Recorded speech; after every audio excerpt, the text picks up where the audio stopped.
right, so tonight we're in chapter 10, and I think I mentioned to you last week that chapter 10 may be my favorite book or in the book of Daniel. And certainly the fact that it follows chapter 9 and that difficult lesson last week, I'm happy to get to chapter 10, although it has its difficulties too. But anyway, we'll dive into it. Just like, and one of the reasons maybe why I like it so much is because just like the book of Revelation, especially chapter 4 and chapter 5 of Revelation, this chapter kind of pulls back the curtain like Revelation did, and it allows us to get a glimpse of maybe what's going on in the world that we don't see, the spiritual world. It allows us to see a reality that's behind the reality that we live and breathe every day. And this chapter is also the beginning of the final vision in the book of Daniel. So that vision goes all throughout the rest of the book. So chapter 10, 11, and 12 is all about the final vision. And so really these three chapters can be divided into three parts. The introduction of the final vision is really what we're going to look at tonight. That goes from the beginning of chapter 10 to the first verse of chapter 11. And then the actual vision, which we'll get into, I think we eat next week, so the week after next is going to be really all in chapter 11 and right at the beginning of chapter 12. And then God's final instructions to Daniel will be in that last lesson in a few weeks. And so one of the most interesting parts in my mind about chapter 10 is the clues that we get concerning angels and the working of angels. And we're going to spend a little time looking at that tonight as well. And once again, the purpose of this section and really the entire book of Daniel, for that matter, is that in spite of present circumstances and difficulties, that God is in control, and in the end, He's going to win the ultimate victory. And I also believe that even though this vision is about things that were going to happen in the future, God's purpose here was to encourage Daniel and to provide comfort to Daniel, even though it's the visions regarding things that are going to happen many years later. So let's go ahead and read chapter 10, and then we'll talk about it in a little bit more detail. So I'm just going to go ahead and read the whole chapter here. So starting in 10 verse 1. In the third year of Cyrus, king of Persia, a revelation was given to Daniel, who was called Belteshazzar. Its meaning was true, and it concerned a great war. The understanding of the message came to him in a vision. At that time, I, Daniel, mourned for 3 weeks. I ate no choice food, no meat or wine touched my lips, and I used no lotions at all until the 3 weeks were over. On the 24th day of the first month, as I was standing on the bank of the great river, the Tigris, I looked up, and there before me was a man dressed in linen, with a belt of fine gold from Uphaz around his waist. His body was like topaz, his face like lightning, his eyes like flaming torches, his arms and legs like the gleam of burnished bronze, and his voice like the sound of a multitude. I, Daniel, was the only one who saw the vision.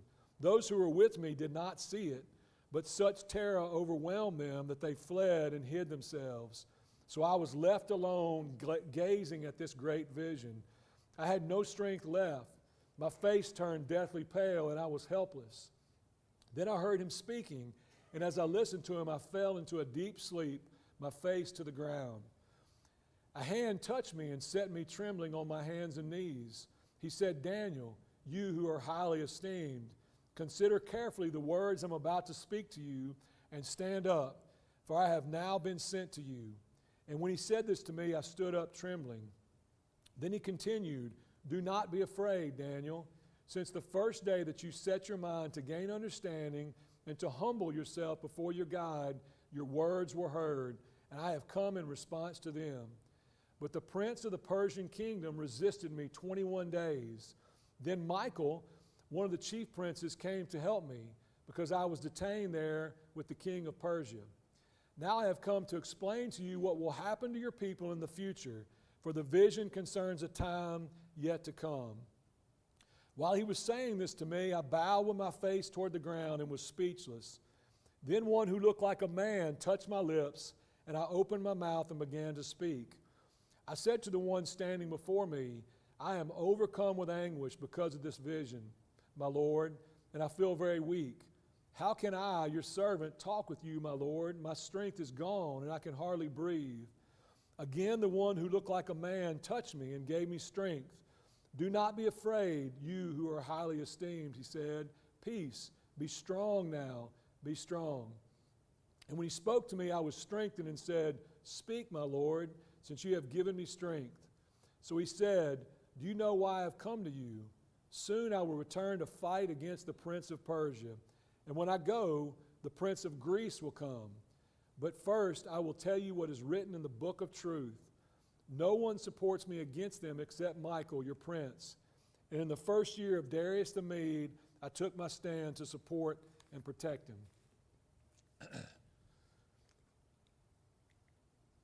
All right, so we see here that chapter 10 begins in the third year of King Cyrus. And so remember, as we've talked about many times, King Cyrus was the Persian king who conquered Babylon in 539 BC. And if you remember or recall, he left Darius the Mede in charge. And so either Darius the Mede was a subordinate ruler, as we've talked about before, or perhaps it was another name for Cyrus. And so the date here is the third year after he conquered Babylon. And so not to think that it's the third year that he took over the reign of Persia, because that actually began in 559 BC. So this would be the third year after he conquered Babylon. So this chapter, or chapter 10, takes place around 536 BC.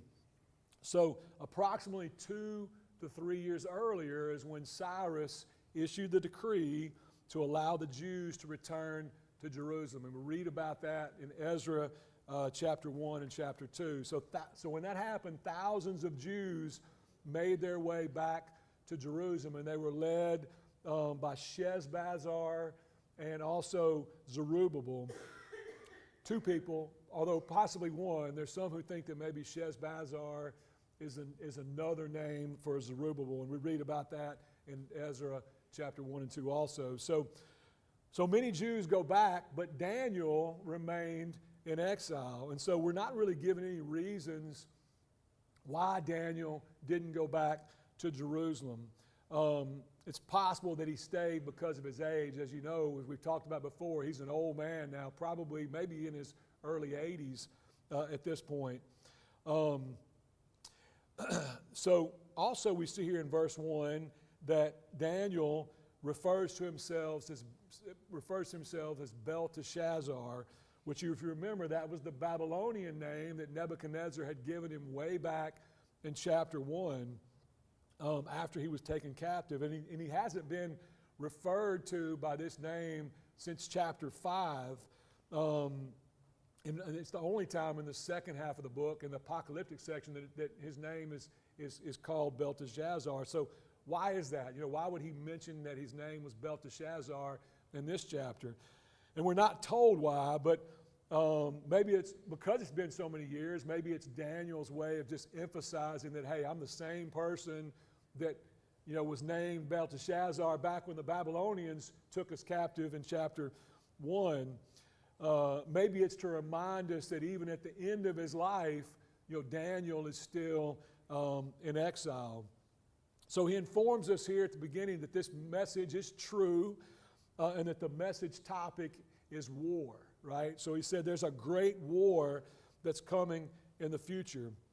And we also see here in verse 2 that Daniel's been mourning for 3 weeks leading up to this moment. So why is Daniel mourning here? What would he be mourning about? Well, maybe it's because he knows that the enemies of the Jewish people are making it, are interfering with the work of these Jews that have gone back to Jerusalem. We read about that in Ezra, how their work to rebuild the temple was they were having some difficulties. Maybe he's mourning because of the previous visions that we've talked about in chapters 7 through 9. And we know from verse 12 that his mourning is accompanied by prayer for understanding. Actually, the New Living Translation says in verse 12, since the first day you began to pray for understanding and to humble yourself before God. In the NIV, it's kind of implied, I think, that he was praying, although it doesn't specifically say he was praying. So verse 2 also tells us that Daniel's been abstaining from meat and wine, and that he didn't use any lotions until this 3 weeks had ended. So the fact that he had fasted for such a long time is just, again, another evidence of his deep humility before God. And it wasn't a total deprivation of food, right? He just didn't eat meat or wine. And so it's likely that his diet still consisted of vegetables and water, just like he had done way back, remember, in chapter 1 when he first got taken captive into Babylon. If you can remember, back then I actually made reference to this verse as an evidence to say that his choosing to eat vegetables and water back then wasn't a part of his long-term lifestyle. Obviously, at some point, he began eating meat and wine again because now he's abstaining from it. So just as a side note here, too, I think it's kind of ironic that Daniel's time of fasting took place in the first month of the year. Verse 4, we read that. So in the first month of the Jewish calendar, it was known as the month of Abib, A-B-I-B, or Nisan, which would be equivalent to our March and April. And so what happened in that month is that it was usually a time for feasting or for celebrating God's deliverance from Israel from the Egyptian bondage, because that's when Passover took place. So Passover took place on the 14th day of that month, and then the week after that would be the Feast of the Unleavened Bread that was celebrated from the 15th to the 21st day. So during a time that's normally reserved for feasting and celebration in the Jewish culture, Daniel's now mourning and fasting. And also the refrain from lotions would be as a part of his mourning as well. The climate, you think about in the Near Eastern culture, the climate was hot and dry, and so using lotions was just common to help soothe and moisten your skin. So perfumed oils were symbolic also for joy and for feasting. We actually read about that in some passages in the Old Testament. And also, when people were in mourning, they would often neglect those things, the lotions and oils as well. So in verse 4, on the 24th day of the first month, Daniel was standing on the banks of the Tigris River. That's also interesting that the Tigris River is mentioned here, because there's only one other time in the whole Bible that the Tigris is mentioned, and that's in Genesis chapter 2, verse 14. When Adam and Eve were in the garden, the Tigris is mentioned as one of the 4 rivers there. So while standing on the banks, Daniel sees this vision of a heavenly being here that terrifies him. And so he describes this as a man, and he's dressed like a priest in linen. Remember in Leviticus 6:10 talks about how priests were to wear linen. So, and he's wearing here a belt of gold from Uphaz around his waist. And if you try to find out where Uphaz is located, you won't be able to, because it's not a specific place. It's actually mentioned one other time in Jeremiah chapter 10. Some people think it's synonymous with a place called Ophir, O-P-H-I-R, which was a place known for fine gold. So he's got a belt of gold around his waist from Uphaz. Tremper Longman notes that the description of this, and his voice boomed like the sound of a multitude. And so the identity of this person, this man here, is not given to us. We don't know exactly who he was. However, his identity is often associated with some parallel visions from Ezekiel, from the book of Ezekiel, and also from Revelation. So in Ezekiel, primarily in chapter 1, Ezekiel sees a figure that has the appearance of a man, and he actually identifies that figure as the likeness of the glory of the Lord. And the second vision is in Revelation, and we talked about that when we studied that book in Revelation chapter 1. So in that vision, John sees one like the Son of Man, and it was Jesus who John saw. And the visual description of Jesus in John's vision in Revelation is very similar to the vision here that Daniel had of this man. So I guess the question would be then, is this Jesus that we're looking at here in Daniel's vision? So many people believe, and they base it on the vision from Ezekiel and the vision from Revelation, that this is truly a theophany, which is just a visual manifestation of God. And they see this as a pre-incarnate appearance of Jesus, right? So Jesus hadn't become Jesus yet, right? He's God in heaven before he became man and became Jesus on earth. So others argue that this couldn't be Jesus and must be an angel here because of what happens in verse 13 that we read about a while ago. Because if you remember in verse 13 that we just read, there's an opposing angel, the prince of Persia, which we'll talk more about in a second, who held him up for 3 weeks as he tried to get to Daniel, and he also required assistance from Michael as well. And so the argument is that, Jesus or God wouldn't be held up by an angel, right? We know from Hebrews chapter 1 that Jesus is higher than the angel, so no angel would be able to keep Jesus from getting to Daniel. So that's the argument that this isn't Jesus. However, some people believe that this is Jesus, but they believe that beginning in verse 10, when Daniel gets touched in verse 10, that's actually somebody different, that Daniel gets touched by an angel there. So we have two different people here. One in the first part in verse 5 and 6 that Daniel saw, and then an angel in verse 10. So if it was an angel in verse 10, it would mean that it was the angel that got held up by the prince of Persia and not Jesus who was restrained.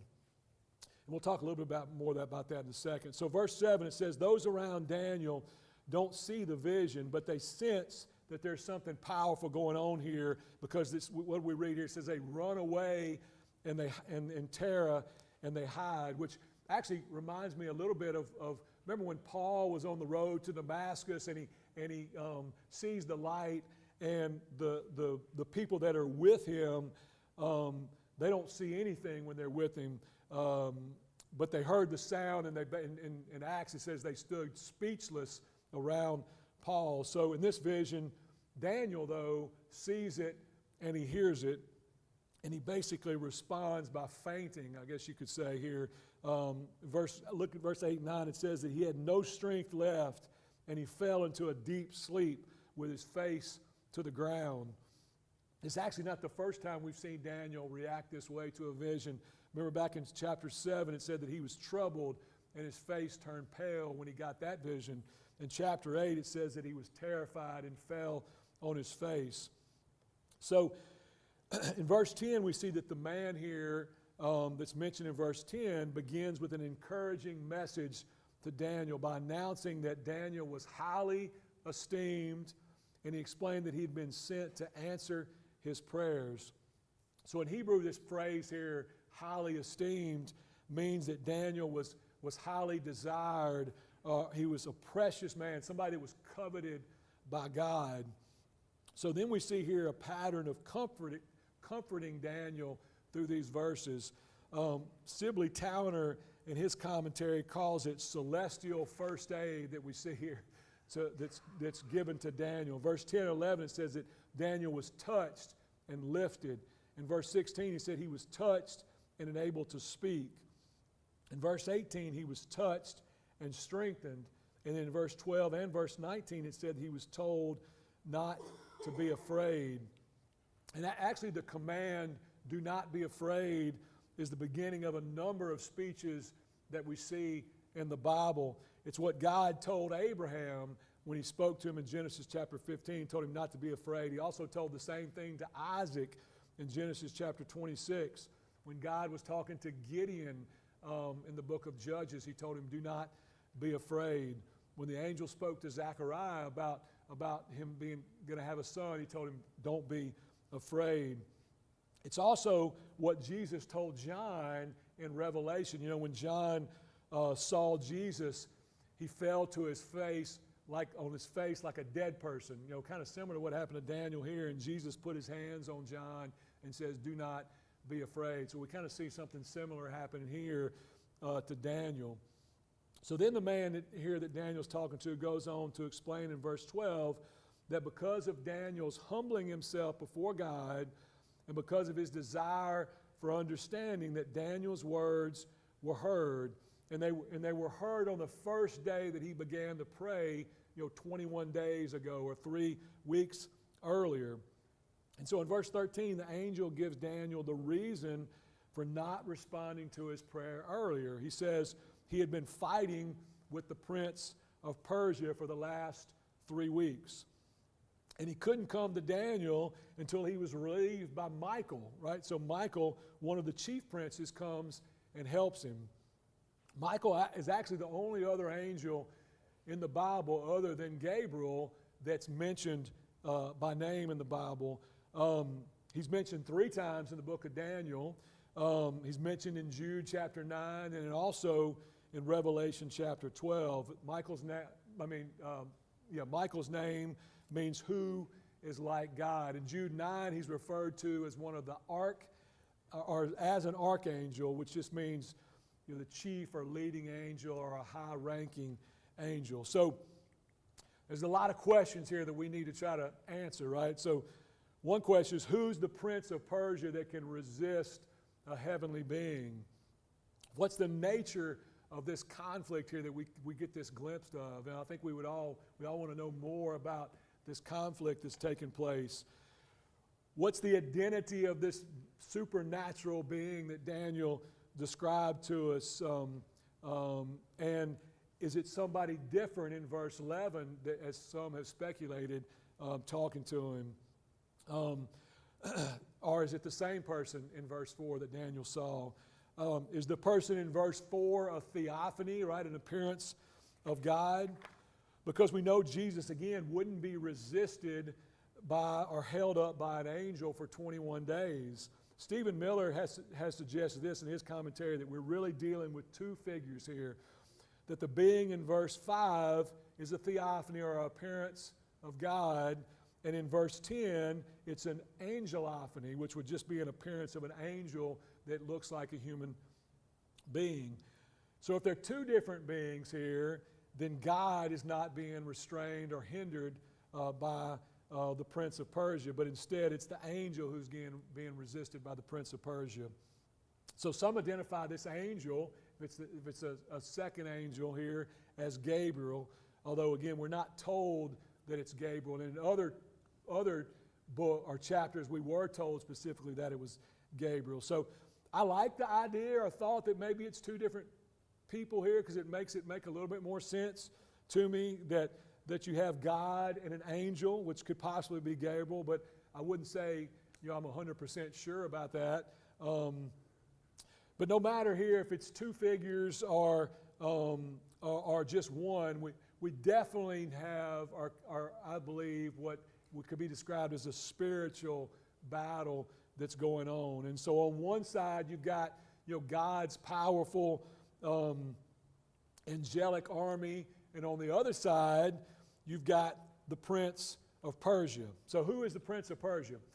Well, John Calvin says that he thinks that it's Cambyses, which is the son of Cyrus and successor to the throne. So he would be a prince, I guess, to Cyrus, or a prince of Persia. But why would God's angels be restrained or detained by a skirmish with a human prince, Cambyses? So I think it's clearly, in my opinion, a spiritual battle that's taking place, and that there's a supernatural being here who fought on behalf of the Persian kingdom.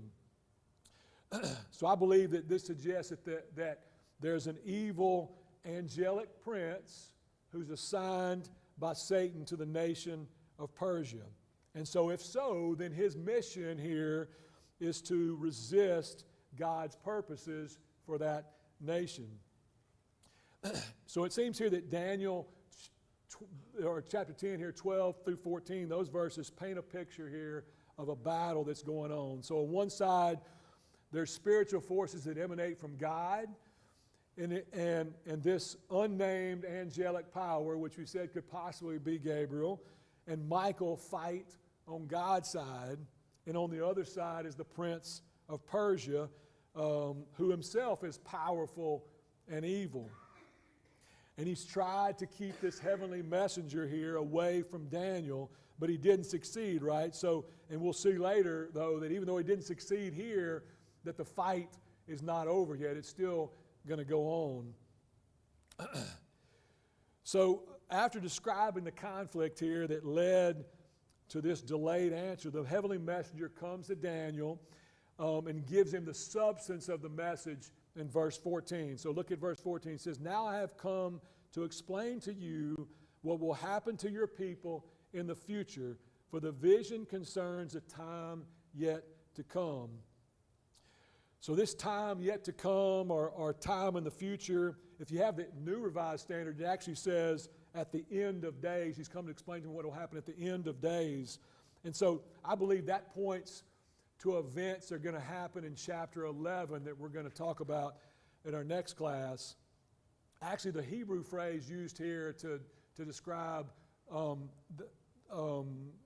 this, or to describe, that's used in this verse to describe, a time yet to come or a time in the future, it can mean end of time, but it also can refer to a definitive change in the future, but not at the end of history.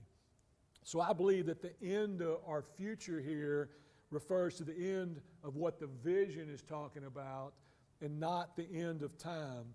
We actually see similar language to this used in Ezekiel 21:25. I'll just read that verse to you. It says, "As for you, vile, wicked prince of Israel, you whose days has come, the time of your final punishment." And basically what that verse that Ezekiel is talking about is not the final punishment at the end of time, but instead it's describing imminent judgment on the king of Israel, which was Zedekiah at that point, who was a very wicked king, and he was the last king of Judah before the Babylonians took him into exile. Amos 8:2 says, "The end has come for my people Israel. I will no longer overlook their sins." And again here, this language is used to describe God's temporal or imminent judgments on the people for their sins. And again, not meant to describe end of times judgment. We talked a lot about this in the book of Revelation because that book obviously is filled, it's stocked full of end of times language. And I talked to you a lot of that about end time language that was not referring to judgment at the end of time, but instead imminent judgment that was going to take place specifically on Rome in much of those passages in Revelation. And sometimes it can have two meanings. It can have a meaning for that present time and then also for the end of times as well. But in this case here, I think it's referring to the time of the future being the time that the vision ends at the end of chapter 11. But he never tells him anything in chapter 10. He doesn't tell him anything in chapter 10. It all comes in the next. That's right. Yeah, it's just the introduction to the vision in chapter 10. That's correct. All right, so then we see in verse 14 that the heavenly messenger tells Daniel it's a vision about your people. So when he talks about your people, he's meaning the Jewish people. And then verse 15, again, Daniel is overwhelmed by the vision. He bows to the ground and was unable to speak. And then the angel in verse 16 touches his lips, and now Daniel is able to speak. So the touch of the lips kind of reminds you a little bit about what happened in Isaiah, right? Remember in Isaiah chapter 6 when the seraph touched Isaiah's lips with a hot coal. But here the emphasis is really on Daniel gaining strength and the ability to speak, whereas in Isaiah it was really more about the cleansing of Isaiah. So the touch only gives Daniel here the strength to express his weakness. So in verse 16 and 17 he says, "I am overcome with anguish because of the vision, my Lord, and I feel very weak. How can I, your servant, talk with you, my Lord? My strength is gone, and I can hardly breathe." So then the angel touches him again, and he gives him the strength. And the angel says in verse 19, "Do not be afraid, you who are highly esteemed. Peace, Be strong now. Be strong. The New Revised Standard, instead of saying be strong now, be strong, it says be strong and courageous. So what does that remind you of? I wish my dad was here tonight because, he loves Joshua. And that phrase is used over and over again. Moses admonishes Joshua, right, to be strong and courageous.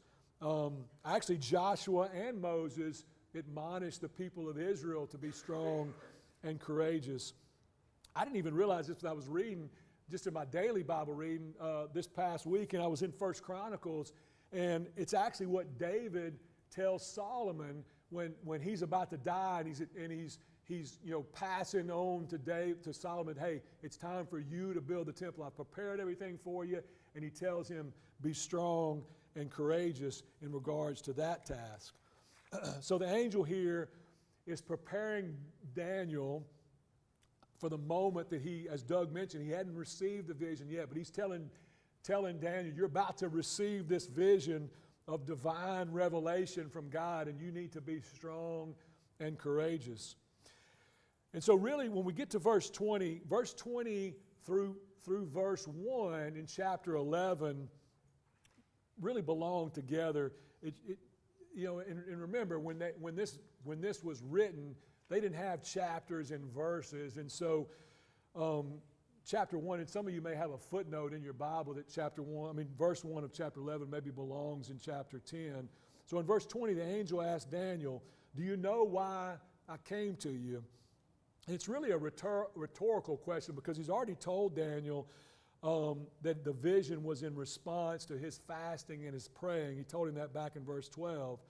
And so the vision that Daniel's going to get seems to be concerned with two kingdoms.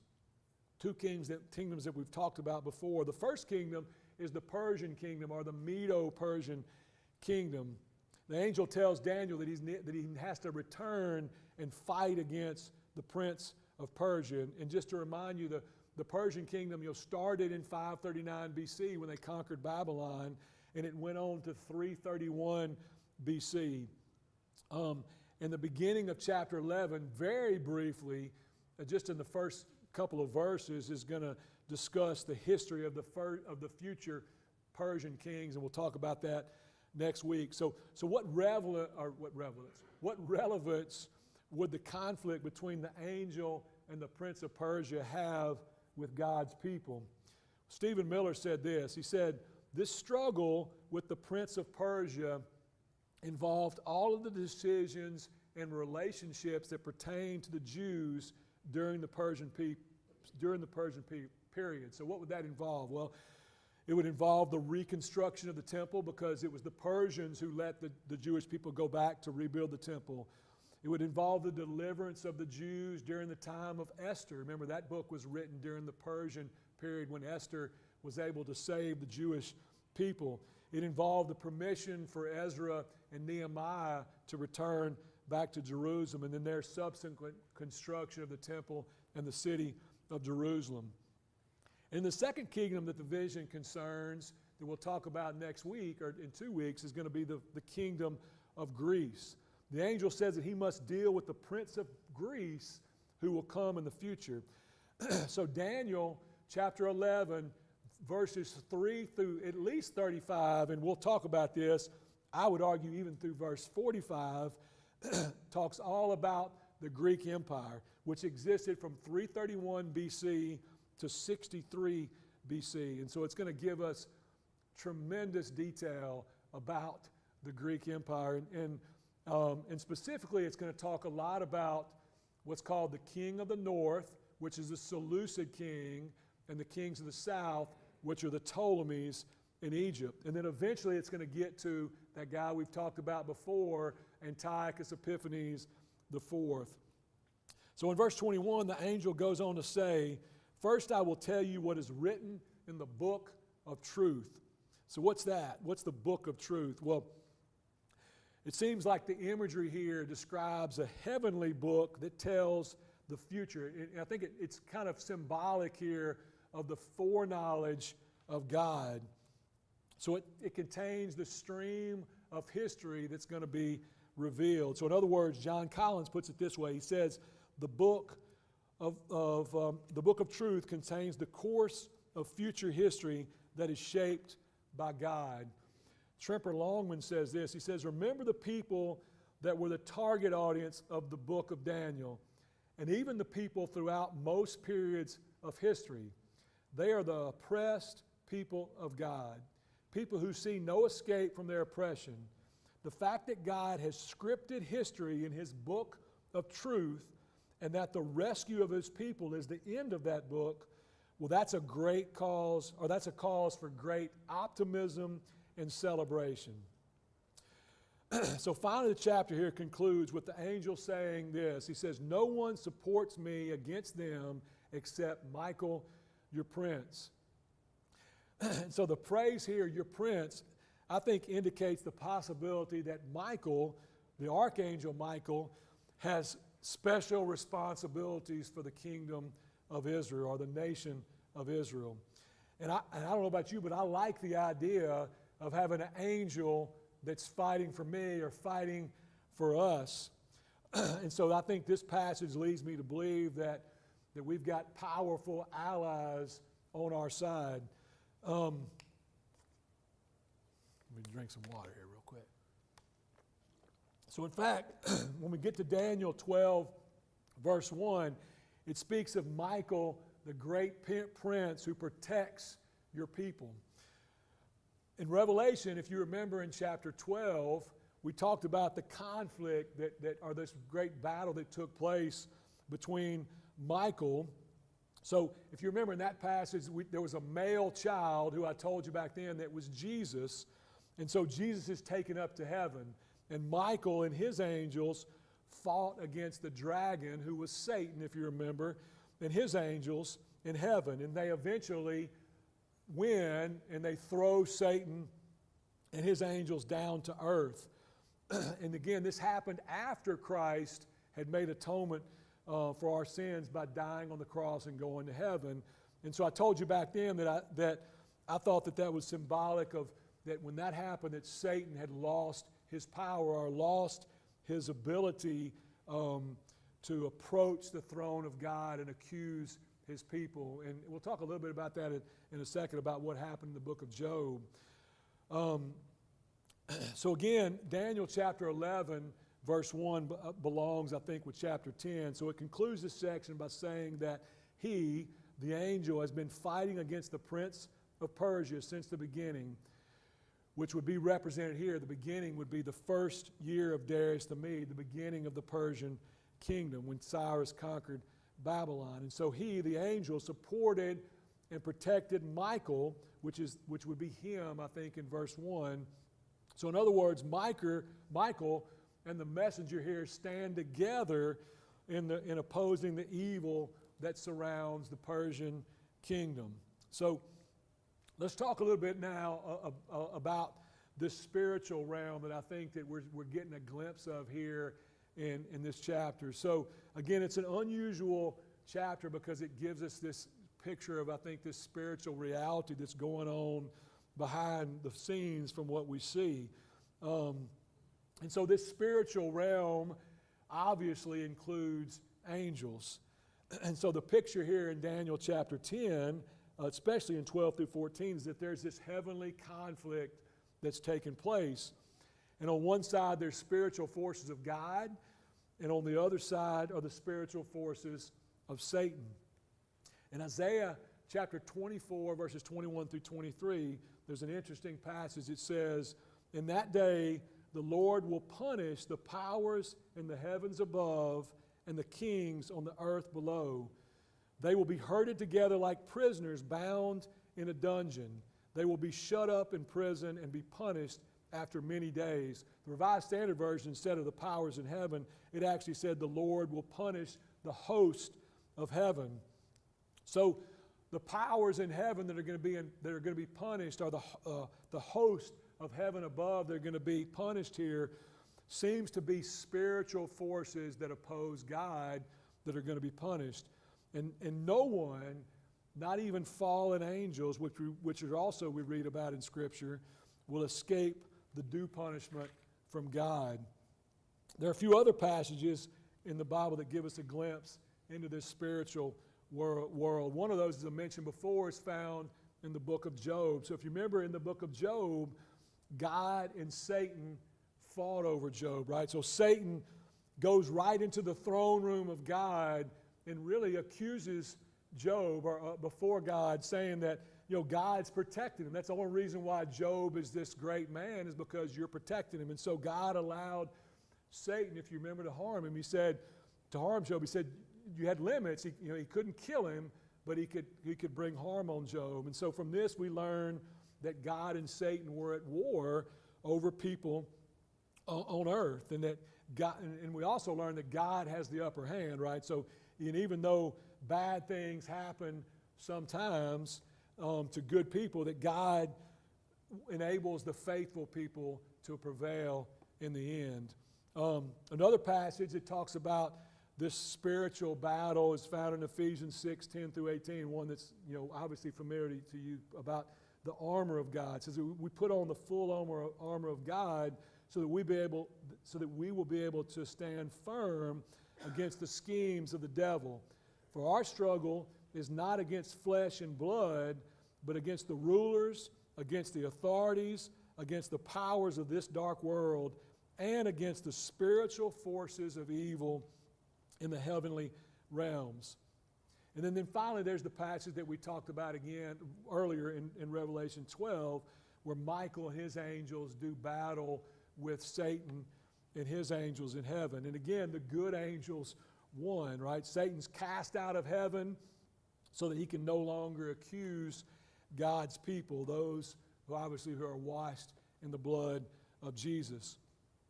So from these passages and from Daniel, I think we learn that there's this constant war that goes on in the spiritual realm between good and evil. And we also learn that angels are fighting on our behalf. And I'm not sure we know exactly how angels do it. And most likely we won't until we can get to heaven and find out for sure. But I think there's definitely pretty clear spiritual or scriptural evidence, that's what's going on. We also know from Scripture that God sent His angels as humans to help people. Remember Hebrews 13:2 says, "Do not forget to show hospitality to strangers, because some who have done this have welcomed angels without knowing it."